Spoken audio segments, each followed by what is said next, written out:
It's great to see you, Randy. We saw you last night at the MMA Awards. Yeah, and so, first of all, tell me a little bit about your time and experience last night with the MMA Awards. Well, it's the third time I've been at the MMA Awards. The first year I did one of the clips that, like Daniel Cormier's last night, that was so funny. They showed parts of that in the intro. There's a divorce attorney skit, and it was a lot of fun. The second year they had the awards, I actually got to host, and I had fun hosting. And then last night, obviously, I got to be a presenter for the upset of the year, and it was fun to be back involved and back around a lot of old friends from the MMA world. Yeah, no, it was fun, and you guys looked awesome. Yeah, MMA has been changing, going through a lot of changes. One of the things, like, I know your son Ryan, he's out there fighting now. If people wanted to get involved in the sport now, what kinds of things would you recommend to them, not only from a training standpoint, but from a business standpoint? Well, I think certainly from a training standpoint, find a good gym. Find a good group of guys that are going to challenge you, but at the same time take care of you and help you progress and get better as an athlete. Nowadays, there are amateur shows like Tough Enough here in Vegas and all over the place. So you can get your feet wet and see where you're at with adapted or adjusted rules, shorter rounds, and figure out how you compete and where the holes are in your technical game as a fighter. And build yourself up to then jump into the pro ranks, and then from there it's a long journey to work your way up to one of the big promotions that are out there at MMA now. So it's a long and ongoing process, unlike when I started, where I jumped right into the UFC, my very first fight, and was kind of off and running. I think those days are gone now. It's going to be a longer process, and rightly so. And then one of the things, when you jumped in, what were the sponsorship opportunities like for you? Or when did they start happening for you? There weren't a lot of sponsors back then. There were very small niche companies that were making shorts or in supplements that wanted to see or saw the exposure in MMA as it grew. It didn't start really until 2005, after the first season of The Ultimate Fighter, and it kind of hit a mainstream population.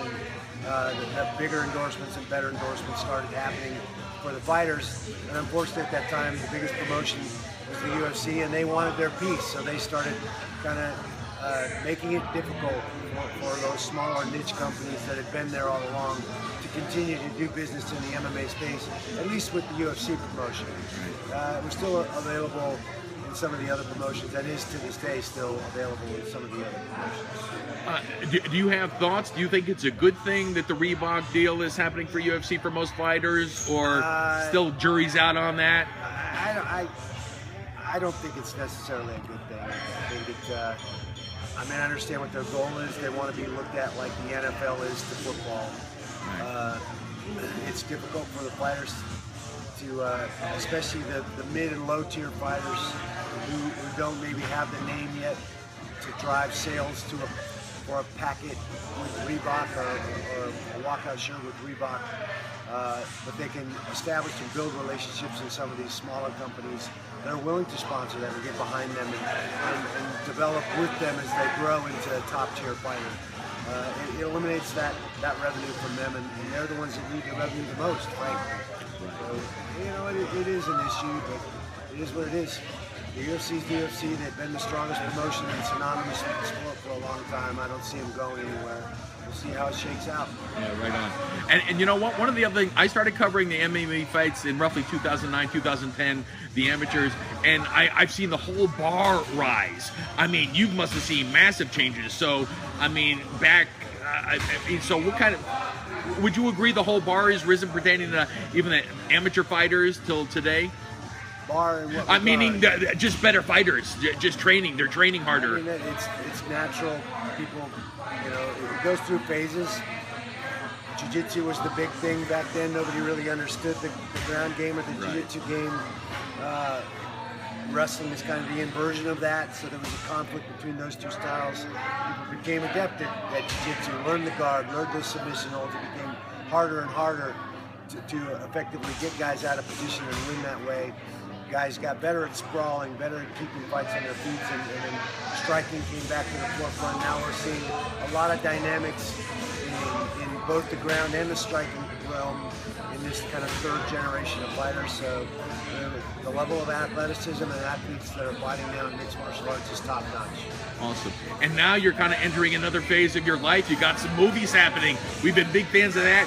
So what is from the first movie, what was the biggest surprise that you discovered? Say, wow, this is cool, this is fun, or boy, this is not as easy as I thought. What kinds of things did you discover? Well, I've been acting for 12 years now. It started, quite a while ago. With Cradle to the Grave was my very first movie experience with Tito and Chuck on that set as cage fighters in that movie.